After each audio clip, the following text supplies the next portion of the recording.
देखिए, इसमें आज हम मैग्नेटिज्म के विषय में आप लोग को पढ़ाए थे। अब आपको मैग्नेटिज्म में ही किसके विषय में पढ़ना है? लॉरेंज फोर्स के विषय में। अब आपके मन में पहला क्वेश्चन जनरेट होगा कि लॉरेंज फोर्स क्या है। तो ध्यान से सुनेंगे। जब इलेक्ट्रिक एंड मैग्नेटिक फील्ड दोनों प्रेजेंट होते हैं तो वहां पे निश्चित दो फोर्स भी प्रेजेंट होगा। एक फोर्स का नाम होगा इलेक्ट्रिक फोर्स और दूसरे का नाम होगा मैग्नेटिक फोर्स। अब जब इस दोनों फोर्स को एक साथ कंबाइन करते हैं तो उसी को हम किसके नाम से जानते हैं? लॉरेंज फोर्स के नाम से। क्लियर हो गया कॉन्सेप्ट? एक बार फिर सुन लीजिए। जब इलेक्ट्रिक एंड मैग्नेटिक फील्ड दोनों प्रेजेंट होते हैं तो वहां पे निश्चित दो फोर्स भी प्रेजेंट होगा, एक इलेक्ट्रिक फोर्स और दूसरा मैग्नेटिक फोर्स। और इस दोनों फोर्स के कंबाइंड रूप को हम किसके नाम से जानते हैं? लॉरेंज फोर्स के नाम से जानते हैं। देखिए, लॉरेंज फोर्स का definition, it is defined the combination of two force, one is electric force and other is magnetic force. जब इलेक्ट्रिक और मैग्नेटिक फोर्स को एक साथ कंबाइन किया जाता है तो उसी को हम लॉरेंज फोर्स के नाम से जानते हैं। तो एफ लॉरेंज, एफएल का मतलब हो गया लॉरेंज फोर्स। ये किसका किसका सम है? तो electric force plus magnetic force, electric force plus magnetic force. अब इसके बाद हम लोग नेक्स्ट पॉइंट की बात करेंगे, दिखा रहे हैं इसके आगे।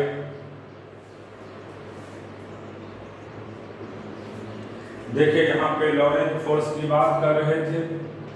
एफ लॉरेंज बराबर इलेक्ट्रिक फोर्स का फॉर्मूला जानते हैं आप लोग, Q into E plus magnetic force का फॉर्मूला जानते हैं Q into V cross B।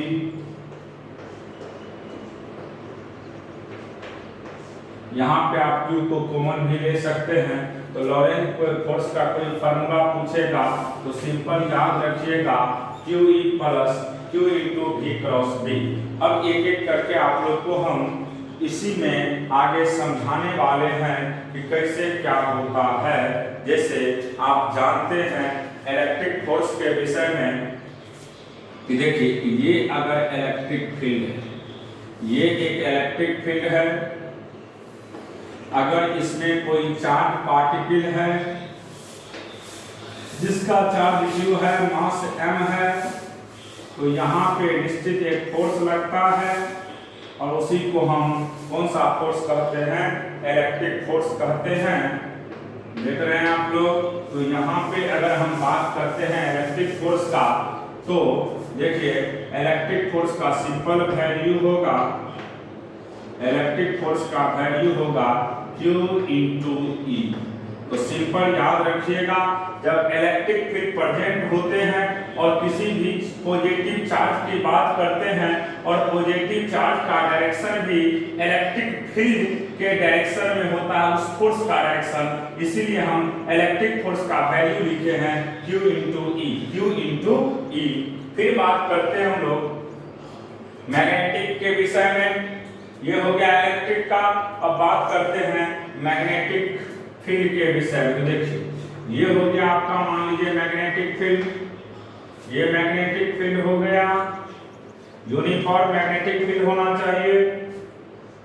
ये यूनिफॉर्म मैग्नेटिक फील्ड हो गया। अब देखिए, यहाँ पे समझना होगा आप लोग को कि एक चार्ज पार्टिकल, यहाँ पे फील्ड इनसाइड है, एक चार्ज पार्टिकल है, मान लीजिए इसका चार्ज Q है, मास M है, वेलोसिटी V है। अब देखिए, आपको हमने पहले ही डायरेक्शन के विषय में पढ़ा चुके हैं कि अगर चार्ज पार्टिकल का चार्ज पॉजिटिव है मास m दिया हुआ है, तो फोर्स का डायरेक्शन को फाइंड करने के लिए हमने बताए थे आप लोग को कि राइट हैंड का यूज करते हैं, और राइट हैंड का हमने बोले थे कि अपने चारों उंगली को वेलोसिटी के डायरेक्शन में रखते हैं और जिधर फील्ड होता है उधर पंच करते हैं। ये थंब रिप्रेजेंट करेगा मैग्नेटिक फोर्स के डायरेक्शन को। तो देखिए ध्यान से, दिए इसे वेलोसिटी के डायरेक्शन में फील्ड इनसाइड है यानी अंदर की तरफ है, पंच के तो थंब ऊपर है, इसका मतलब मैग्नेटिक फोर्स का जो डायरेक्शन होगा बाबू इस तरफ होगा। ये हो गया आपका मैग्नेटिक फोर्स का डायरेक्शन FB। ये मैग्नेटिक फोर्स हो गया। और आप जानते हैं हमेशा मैग्नेटिक फोर्स का value Q into V cross B होता है।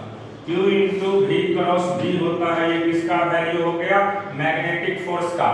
तो सिंपली याद रखिएगा कि जैसे कोई भी चार्ज पार्टिकल अगर रहता है, जिधर इलेक्ट्रिक फील्ड होता है उधर ये इलेक्ट्रिक फोर्स लगते हैं, लेकिन अगर कोई चार्ज पार्टिकल मोशन में होता है यूनिफॉर्म मैग्नेटिक फील्ड में, तो वहां पे एक मैग्नेटिक फोर्स डेवलप होता है, और जब दोनों फोर्स को कंबाइन करते हैं तो इसी को हम किसके नाम से जानते हैं? लॉरेंज फोर्स के नाम से। अब आपके मन में बहुत सारे क्वेश्चन राइज होंगे यहाँ पे कि कैसे हम लोग क्या क्या करते हैं। तो इसका वैसे देखिएगा तो 10 से 12 केस हो जाता है, लेकिन उतने केस कभी भी कॉम्पिटिटिव एग्जाम में या किसी भी बोर्ड एग्जाम में नहीं पूछा जाता है। कुछ केस के विषय में हम आप लोग को डिस्कशन करेंगे। 4-5 केस है जहां से क्वेश्चन पूछे जाते हैं। एक एक केस को हम अभी आप लोग के सामने डिस्कशन करने जा रहे हैं। आप लोग इसको बारीकी से पढ़ते हुए, फेयर करते हुए, हर एक कंसेप्ट को दिमाग में रखते हुए आगे बढ़ जाइएगा। तो हम एक एक करके केस का डिस्कशन करने वाले हैं। देखिए पहला केस क्या है आपका। देखिए हम केस फर्स्ट की बात कर रहे हैं। When electric field is parallel to magnetic field, electric field is parallel to magnetic field। देखिए इलेक्ट्रिक फील्ड भी x एक्सिस के अलोंग और मैग्नेटिक फील्ड भी x एक्सिस के अलोंग, और इसमें हमने एक चार्ज पार्टिकल को रखे हैं जिसका चार्ज q है और मास m है। लेकिन ये चार्ज पार्टिकल फर्स्ट केस में क्या है? रेस्ट में। केस फर्स्ट का पार्ट A है। अगर ये चार्ज पार्टिकल रेस्ट में है तो आपको पता है कि यहाँ पे कोई भी मैग्नेटिक फोर्स एक्ट नहीं करता है, क्योंकि मैग्नेटिक फोर्स तब एक्ट होते हैं जब चार्ज पार्टिकल किसी यूनिफॉर्म मैग्नेटिक फील्ड में मोशन में रहता है। और यहाँ पे अगर चार्ज पार्टिकल ही रेस्ट में है तो निश्चित यहाँ पे कोई भी फोर्स डेवलप नहीं हो सकता है। कौन सा फोर्स? Magnetic force. यहाँ पे सिर्फ कौन सा फोर्स डेवलप करेगा? Electric force. और इलेक्ट्रिक फोर्स का डायरेक्शन किसके डायरेक्शन में होगा? जिधर आपका इलेक्ट्रिक फील्ड है उसी के डायरेक्शन में होगा। तो आप जानते हैं यहाँ से इलेक्ट्रिक फोर्स का वैल्यू सिंपल होता है Q into E। Q into E force का वैल्यू होता है मास इंटू एक्सेलरेशन बराबर QE। तो यहाँ से एक्सेलरेशन की बात करेंगे तो एक्सेलरेशन का सिंपल वैल्यू होगा x एक्सिस के along QE by m। QE by m सीधे बोल सकते हैं। इसका मतलब है कि यहाँ पे एक्सेलरेशन आपका कांस्टेंट होगा, क्योंकि फिर आप जानते हैं इनिशियल वेलोसिटी 0 है तो v बराबर आप कह सकते हैं u प्लस at। v बराबर u प्लस at। लेकिन बाबू यहाँ पे इनिशियल वेलोसिटी 0 है। इनिशियल वेलोसिटी 0 है। अगर आपसे पूछा जाएगा वेलोसिटी की बात तब हम देखेंगे। अगर यहाँ पे सिर्फ एक्सेलरेशन की बात कर रहे थे और वेलोसिटी की अगर बात करते हैं तो देखिए ध्यान से कैसे निकाला जाएगा वेलोसिटी का वैल्यू। तो देखिए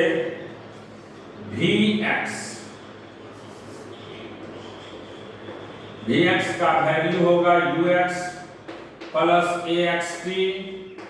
तो यहां से आप लिख सकते हैं Vx का वैल्यू ux तो 0 हो गया plus QE by m into t. तो यहाँ से Vx का वैल्यू सिंपल होगा वेलोसिटी x एक्सिस के along QE by m into t, यानी वेलोसिटी डिपेंड करेगा सिर्फ किस पे, टाइम पे, किस पे, टाइम पे। लेकिन जब आप मैग्नेटिक फोर्स की बात करिएगा, किस फोर्स की बात करेंगे, मैग्नेटिक फोर्स का, तो चार्ज पार्टिकल ही अगर रेस्ट में है, देखिए अगर चार्ज पार्टिकल ही रेस्ट में है तो मैग्नेटिक फोर्स की बात करते हैं तो Q into v cross b, Q into v cross b हो गया। तो यहाँ पे दोनों पैरेलल है या रेस्ट में है तो मैग्नेटिक फोर्स का वैल्यू 0 हो गया। तो आप सिंपली याद रखिएगा जब चार्ज पार्टिकल रेस्ट में होते हैं, चार्ज पार्टिकल रेस्ट में होता है तो उस केस में मैग्नेटिक फोर्स का वैल्यू तो 0 होगा, सिर्फ यहाँ पे एक ही फोर्स डेवलप करते हैं, वह कौन सा फोर्स है बाबू, इलेक्ट्रिक फोर्स है। और इस केस में वेलोसिटी का वैल्यू सिर्फ होगा final velocity after t time में QE by m into t, QE by m into t, ये हो गया वेलोसिटी। अब हम बात करते हैं केस फर्स्ट का ही पार्ट बी।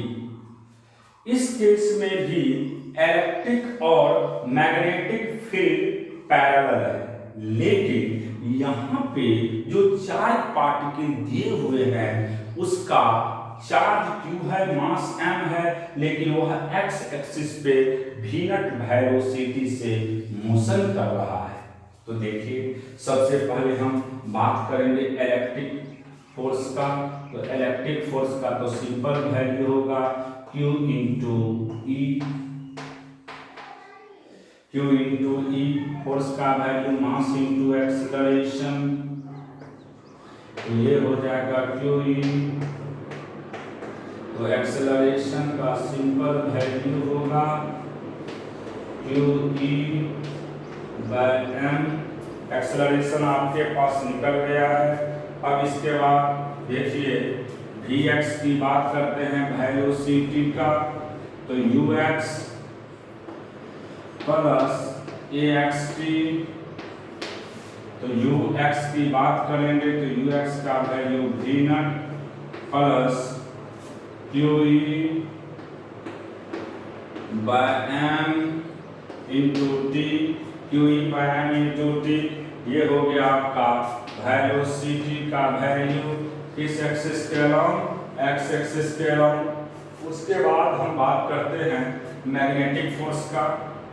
तो समझिएगा मैग्नेटिक फोर्स का सिंपल फार्मूला होता है Q into v cross b, Q into v cross b. अब देखिए बाबू यहाँ पे आप लिख सकते हो इसको Q v naught b sine theta, और थीटा दोनों पैरेलल है वेलोसिटी और मैग्नेटिक फील्ड, तो थीटा का वैल्यू क्या हो जाएगा 0 डिग्री। तो इसका मतलब ये हुआ कि मैग्नेटिक फोर्स का वैल्यू फिर क्या हो गया आपको 0। इसका मतलब ये हुआ कि सिर्फ यहाँ पे एक ही फोर्स मिल रहा है, वह है इलेक्ट्रिक फोर्स। अभी भी मैग्नेटिक फोर्स का वैल्यू 0 है, इसीलिए हम कहेंगे पाथ ऑफ चार्ज पार्टिकल कैसा होगा, स्ट्रेट लाइन। तो path of the charge particle of the charge particle is a straight line. Path of the charge particle is a straight line. Path of charge particle कैसा होगा बाबू, आपको straight line होगा। तो ये case B है। Case be simply एक बार फिर समझिए, इस केस में भी इलेक्ट्रिक फील्ड और मैग्नेटिक फील्ड पैरेलल है, इलेक्ट्रिक फील्ड और मैग्नेटिक फील्ड पैरेलल है। एक चार्ज पार्टिकल क्यू लिए हैं और ये भी वी नट वेलोसिटी से इलेक्ट्रिक और मैग्नेटिक फील्ड के डायरेक्शन में चल रहा है, तो यहाँ पे आप जानते हैं इलेक्ट्रिक फोर्स का वैल्यू Q × E, एक्सेलरेशन का वैल्यू हो जाएगा QE/m। फिर आप वेलोसिटी फाइनल जानते हैं Vx बराबर ux प्लस axt, और वेलोसिटी आपका मिल गया कांस्टेंट वेलोसिटी x एक्सिस पे। फिर मैग्नेटिक फोर्स जब निकाले तो मैग्नेटिक फोर्स का वैल्यू 0 हो गया, इसलिए हमने लिखे हैं पाथ ऑफ चार्ज पार्टिकल की स्ट्रेट लाइन। ये जो चार्ज पार्टिकल का पाथ होगा वो कैसा होगा बाबू, स्ट्रेट लाइन, और इसी स्ट्रेट लाइन पे ये कंटिन्यूअस चलते चला जाएगा, और इसका वेलोसिटी आप देख ही रहे हैं कि क्या होगा, ये डेविएट नहीं करेगा, ये स्ट्रेट लाइन पे ही मोशन करते रहे। अब देखिए केस थर्ड, इलेक्ट्रिक फील्ड और मैग्नेटिक फील्ड एक दूसरे के पैरेलल है और चार्ज पार्टिकल दोनों फील्ड पे परपेंडिकुलर है। चार्ज पार्टिकल जो मोशन कर रहा है वह y एक्सिस के अलोंग, और इलेक्ट्रिक और मैग्नेटिक फील्ड वह किस एक्सिस के अलोंग है बाबू, x एक्सिस के अलोंग। तो आप जानते हैं चार्ज का नेचर पॉजिटिव है, तो निश्चित है कि जिस तरफ इलेक्ट्रिक फील्ड होगा उसी तरफ इलेक्ट्रिक फोर्स होगा, इसमें कोई शक का संभावना नहीं है। तो जैसे अब हम अगर बात करते हैं, मान लीजिए ये y एक्सिस है और ये आपका x एक्सिस है, देखिए ध्यान से कैसे लेंगे। यहाँ पे भी फोर्स की बात करिएगा तो Fe का सिंपल वैल्यू होगा Q × E, वेक्टर के फॉर्म में लिखे या वैसे रख दीजिए मैग्नीट्यूड के टर्म में, m × एक्सेलरेशन बराबर QE। यहाँ पे एक्सेलरेशन ax का सिंपल वैल्यू हो जाएगा QE/m। एक्सेलरेशन का वैल्यू निकल गया QE/m। फिर इसके बाद आप फाइनल वेलोसिटी की बात करोगे तो Vx का वैल्यू ux प्लस axt। तो यहाँ से ये आपका x एक्सिस के अराउंड वेलोसिटी तो 0 है, प्लस QE/m × t। तो यहाँ से आपका वेलोसिटी का वैल्यू निकल गया QE/m × t। QE/m × t। अब समझिएगा ये टाइम जैसे जैसे बढ़ेगा वेलोसिटी क्या करेगा, इंक्रीज। तो ये इंक्रीज करेगा बाबू, इंक्रीजेज वेलोसिटी आपका टाइम के साथ इंक्रीज करेगा। अब हम बात करेंगे मैग्नेटिक फोर्स का, ये हो गया इलेक्ट्रिक की, अब बात करते हैं मैग्नेटिक का। तो मैग्नेटिक का वैल्यू होता है Q × V/B। अब आपको ये भी पता है कि मैग्नेटिक फोर्स वेलोसिटी पे भी परपेंडिकुलर होते हैं और मैग्नेटिक फोर्स फील्ड पे भी परपेंडिकुलर होता है। अब दोनों के बीच का एंगल 90 डिग्री है, तो इसको लिखेंगे हम लोग Q V0 V sin 90, और sin 90 का वैल्यू आप लोग जानते हैं 1 होता है, इसलिए इसका सिंपल वैल्यू हो जाएगा आपको Q V0 V। Q V0 V। तो यहाँ पे ये जो पाथ बनाएगा बाबू, ये सर्कुलर पाथ बनाएगा। कैसा पाथ बनाएगा, सर्कुलर बनाएगा। इसका जो पाथ होगा सर्कुलर मोशन होगा। ये जो होगा मोशन कैसा होगा, सर्कुलर मोशन, सर्कुलर मोशन। और यहाँ पे जो फोर्स एक्ट करेगा सेंट्रीपिटल फोर्स के तरफ, पिटल फोर्स।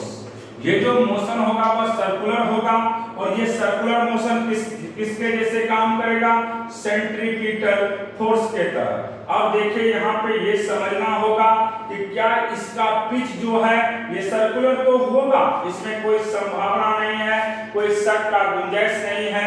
आप देख रहे हैं कि टाइम के साथ इसका वेलोसिटी बढ़ रहा है एक्स एक्सिस के अलोंग और ये चाहता है सर्कुलर पाथ फॉलो करे। एक बार फिर से सुनिए, इलेक्ट्रिक फोर्स इसको एक्स एक्सिस पे चलाना चाहता है और मैग्नेटिक फोर्स इसको जो है वह सर्कुलर पाथ देना चाहता है, लेकिन जब दोनों को कंबाइन करेंगे तो निश्चित कौन सा पाथ फॉर्म करेगा, हेलिकल पाथ फॉर्म करेगा।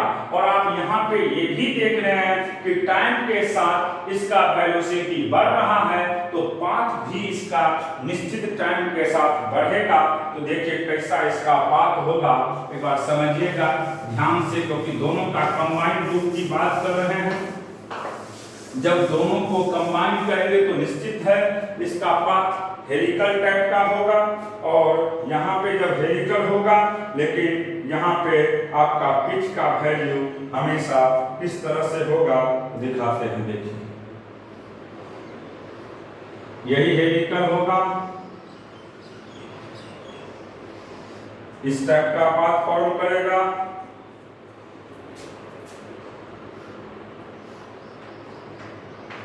यही हो गया इसका पिच, हेलिकल पाथ फॉर्म करेगा, हेलिकल पाथ, ये पिच हो गया। इसी तरीका से पिच भी बनेगा। तो यहाँ पे आप देख रहे हैं कि रेडियस का value M V naught Q B होगा। रेडियस का वैल्यू किसके बराबर होगा बाबू, M V naught by Q B, M V naught by Q B होगा इस केस में। तो आप सिंपली याद रखिएगा, जब इलेक्ट्रिक फील्ड और मैग्नेटिक फील्ड एक दूसरे के पैरेलल हो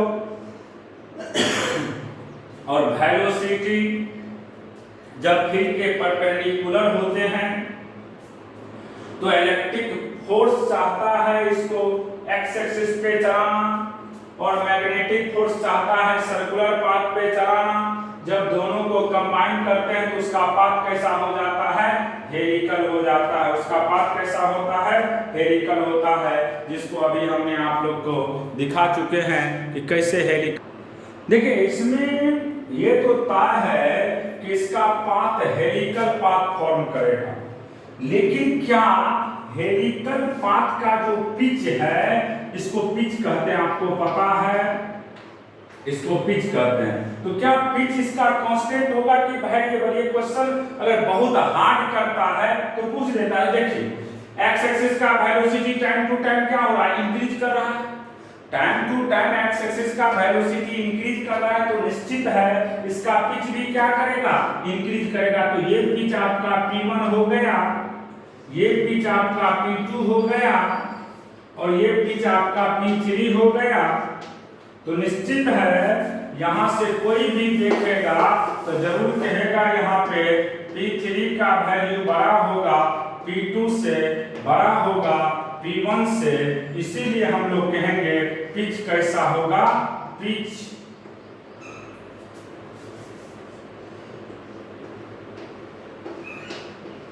पिच इज वेरिएबल। पिच कैसा होगा बाबू, वेरिएबल। तो याद रखिएगा, जब इलेक्ट्रिक फील्ड और मैग्नेटिक फील्ड एक दूसरे के पैरेलल होते हैं और चार्ज पार्टिकल अगर मोशन करता है परपेंडिकुलर वेलोसिटी से, भिन्न वेलोसिटी है लेकिन परपेंडिकुलर है दोनों फील्ड का, तो आपको याद रखना होगा उसका पाथ तो हेलिकल फॉर्म करेगा, लेकिन उसमें जो पिच होंगे, पिच हमेशा कैसा होगा, वेरिएबल। अब फिर इसके बाद एक लास्ट केस हम बताने वाले हैं, इसी में देखिए आगे क्या हो। देखिए यहाँ पे लास्ट केस की बात कर रहे हैं। इलेक्ट्रिक फील्ड और मैग्नेटिक फील्ड अभी भी पैरेलल है, लेकिन आपका जो वेलोसिटी है वह इलेक्ट्रिक और मैग्नेटिक फील्ड के साथ थीटा डिग्री का एंगल बना रहा है। वेलोसिटी v नॉट है और बीच का एंगल थीटा डिग्री। जब ये थीटा डिग्री है तो निश्चित इसका कितना कंपोनेंट होगा बाबू? दो कंपोनेंट, एक मैग्नेटिक फील्ड के अलावा और दूसरा आपका उसके परपेंडिकुलर हो जाएगा। तो यहाँ पे भी दो कंपोनेंट वेलोसिटी का मिलेगा, एक इलेक्ट्रिक और मैग्नेटिक फील्ड के अलावा जिसको v नॉट cos थीटा कहेंगे, और दूसरा कंपोनेंट आपको जो मिलेगा उसके परपेंडिकुलर उसको हम लोग v नॉट sin थीटा कहेंगे। फिर आपको यहाँ से अभी आप लोग को जस्ट बताना है हमें वैल्यू क्या मिलेगा। तो इलेक्ट्रिक फील्ड की बात कर रहे हैं x एक्सिस के अलावा, x एक्सिस के अलावा हो जाएगा यहाँ पे q इंटू ई हो गया। तो एक्सेलरेशन ax की बात करिएगा तो एक्सेलरेशन का वैल्यू होगा qE/m। एक्सेलरेशन का वैल्यू निकल गया। फिर अब हम यहाँ से वेलोसिटी की बात कर रहे हैं, vx बराबर ux प्लस axt। तो देखिए बाबू यहाँ पे वेलोसिटी x एक्सिस के अलावा क्या है? v not cos theta plus qE/m into t। vx का वैल्यू होगा v not cos theta plus qE/m into t। ये होगा स्ट्रेट लाइन, इसमें कोई शक का संभावना नहीं है। ये चाहेगा इसको स्ट्रेट लाइन पे मोशन करवाए, तो ये स्ट्रेट लाइन हो गया।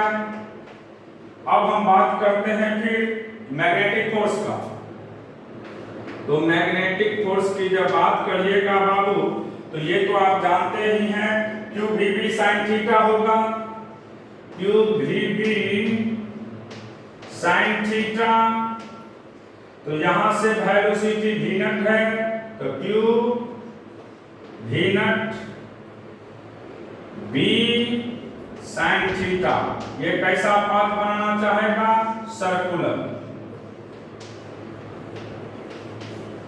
Circular motion. अब समझना ये है, ये सर्कुलर मोशन तो जरूर बनाएगा। अब आपको देखना यह है कि अगर मान लीजिए इलेक्ट्रिक फोर्स का वैल्यू 0 हो जाता है, किसका? इलेक्ट्रिक फोर्स का वैल्यू 0 हो जाता है, या आप ये भी कह सकते हैं जब इलेक्ट्रिक फील्ड 0 हो जाता तो निश्चित है ये जो कंपोनेंट है v sin थीटा ये सर्कुलर पाथ फॉर्म करा देता है इसका। तो यहाँ पे आपको देखना ये होगा कि इसमें पिच क्या होगा। तो याद रखिएगा ये भी आपको पिच ही फॉर्म करेगा। जब इलेक्ट्रिक फील्ड 0 हो जाएगा, जब इलेक्ट्रिक फील्ड 0 होगा तो इसका जो पिच होगा वह हमेशा कांस्टेंट होगा। इसका मतलब जब इलेक्ट्रिक फील्ड का वैल्यू 0 होगा तो इसका जो पिच है ये ऑलवेज सेम होंगे। इसका पिच जो है, पिच का वैल्यू हमेशा, ये मान लीजिए पिच P1 है, ये पिच आपका P2 है, तो इस सभी का पिच का वैल्यू हमेशा सेम होगा। तो P1 बराबर P2 बराबर P3, ये पिच हमेशा सेम होगा। कब? जब आपको इलेक्ट्रिक फील्ड का वैल्यू 0 होगा। लेकिन जब इलेक्ट्रॉन की वेलोसिटी इलेक्ट्रिक फील्ड के चलते हमेशा इंक्रीज कर रहा है टाइम के साथ, इसीलिए जब तक इलेक्ट्रिक फील्ड 0 नहीं होगा तब तक पिच का वैल्यू कांस्टेंट नहीं होगा। लेकिन अगर मान लीजिए आपको इलेक्ट्रिक फोर्स का वैल्यू, इलेक्ट्रिक फील्ड का वैल्यू 0 नहीं होता है, electric field not equal to 0, तो निश्चित है इसका पिच बढ़ेगा। देखिए ये आपका पिच मान लो बाबू P1 हो गया, ये पिच आपका P2 हो गया और ये पिच आपका P3 हो गया। तो P3 का वैल्यू बड़ा होगा, P2 के वैल्यू से बड़ा होगा P1 के वैल्यू से। कब? जब इलेक्ट्रिक फील्ड 0 के बराबर नहीं होगा। तो दोनों केस आपका क्लियर हो गया। अब बात करते हैं सबसे इंपॉर्टेंट केस, और वही लास्ट केस है, उसको अभी हम समझाने वाले हैं। ये सबसे इंपॉर्टेंट केस है और इसी से क्वेश्चन बराबर कंपटीशन में बोर्ड में सब जगह पूछे जाते हैं। When electric field is perpendicular to magnetic field and velocity is also perpendicular to both the field। इसका मतलब ये हुआ कि वेलोसिटी आपका परपेंडिकुलर होगा मैग्नेटिक फील्ड पे और वेलोसिटी परपेंडिकुलर होगा इलेक्ट्रिक फील्ड पे। पॉइंट क्लियर हो गया। यहाँ पे इलेक्ट्रिक फील्ड, मैग्नेटिक फील्ड और वेलोसिटी तीनों एक दूसरे पे परपेंडिकुलर है। मान लीजिए यहाँ पे कोई चार्ज पार्टिकल है जिसका चार्ज Q है और मास आपका m है। चार्ज Q, मास m है, वेलोसिटी इसका v है। जब चार्ज का नेचर पॉजिटिव है तो निश्चित है जिधर फील्ड है उसी तरफ आपका फोर्स भी होगा। तो इस तरफ आपको कौन सा फोर्स एक्ट करेगा बाबू? तो इलेक्ट्रिक फोर्स। इधर आपका इलेक्ट्रिक फोर्स काम करेगा Fe। इलेक्ट्रिक फोर्स इस तरफ काम करेगा वाई एक्सिस के तरफ। अब देखिए इलेक्ट्रिक फोर्स तो हो गया आपका। अब हम बात करेंगे मैग्नेटिक फोर्स का, वेलोसिटी। तो देखिए ध्यान से समझिएगा। लेट E बराबर E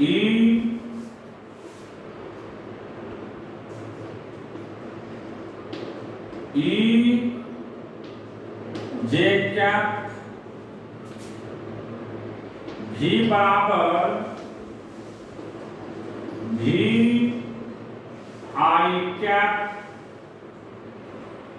उसके बाद B बराबर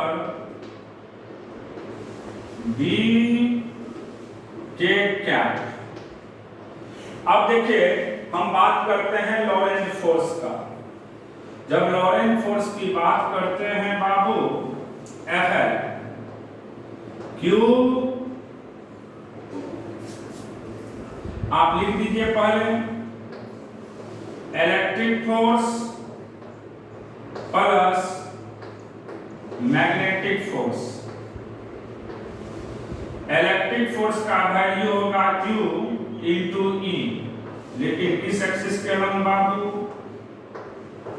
y एक्सिस के लंब J cap plus Q V, V हो गया x एक्सिस के लंब और मैग्नेटिक फील्ड हो गया आपको Z एक्सिस के लंब।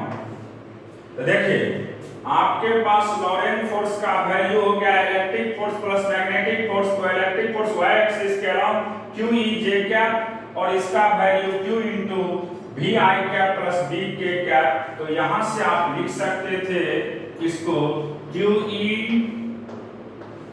J कैप और I cross K minus J होता है, तो इसको आप लिखेंगे minus Q V B into J cap, क्योंकि I cross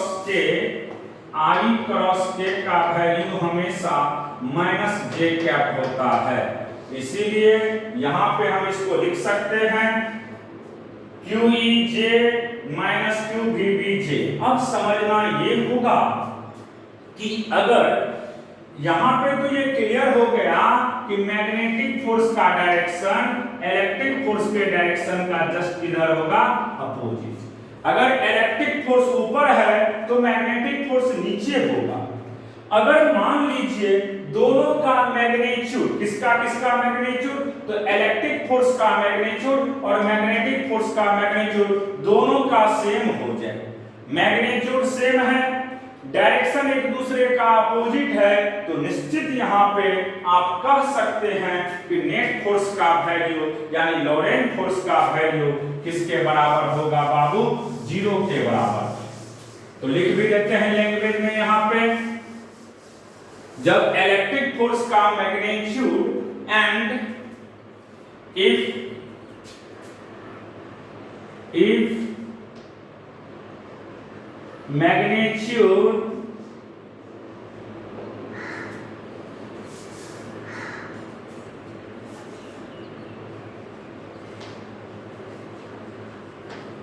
magnitude of electric force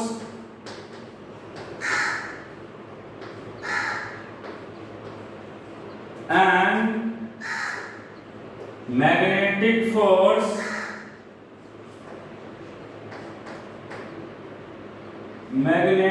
force is same, but direction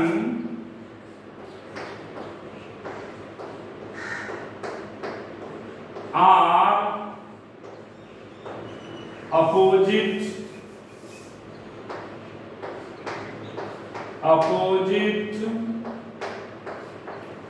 to each other, एक दूसरे का अपोजिट है। देन लॉरेंट फोर्स का वैल्यू 0 के बराबर होगा। यहां से कॉमन ले लीजिए क्यूजे, तो यहां से इसका वैल्यू होगा E माइनस VB का वैल्यू 0, तो यहां से E बराबर हो जाएगा V इंटू B और V का सिंपल वैल्यू होगा E/B। तो यही प्रूव करना था। याद यही रखिएगा, जब इलेक्ट्रिक फील्ड, मैग्नेटिक फील्ड और वेलोसिटी तीनों एक दूसरे पे परपेंडिकुलर होगा तो याद रखिएगा परपेंडिकुलर भी हो और इलेक्ट्रिक और मैग्नेटिक फोर्स का मैग्नीट्यूड सेम रहे तो निश्चित उस केस में वेलोसिटी का वैल्यू हमेशा E/B होता है, electric field by magnetic field होता है।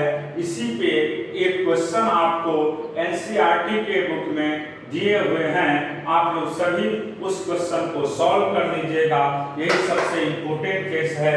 ये केस बोर्ड में भी पूछता है कि कब जब इलेक्ट्रिक फील्ड, मैग्नेटिक फील्ड और वेलोसिटी तीनों एक दूसरे पे परपेंडिकुलर होता है तो उस केस में वेलोसिटी का क्या फार्मूला होता है। तो अभी हमने प्रूव किए हैं कि वेलोसिटी का फार्मूला हमेशा E/B होता है। क्या होता है? E/B, यानी electric field by magnetic field के रेशियो को हम किसके नाम से जानते हैं? वेलोसिटी के नाम से। आज का क्लास यहीं खत्म करते हैं, अगले क्लास इसके आगे पढ़ाया जाएगा।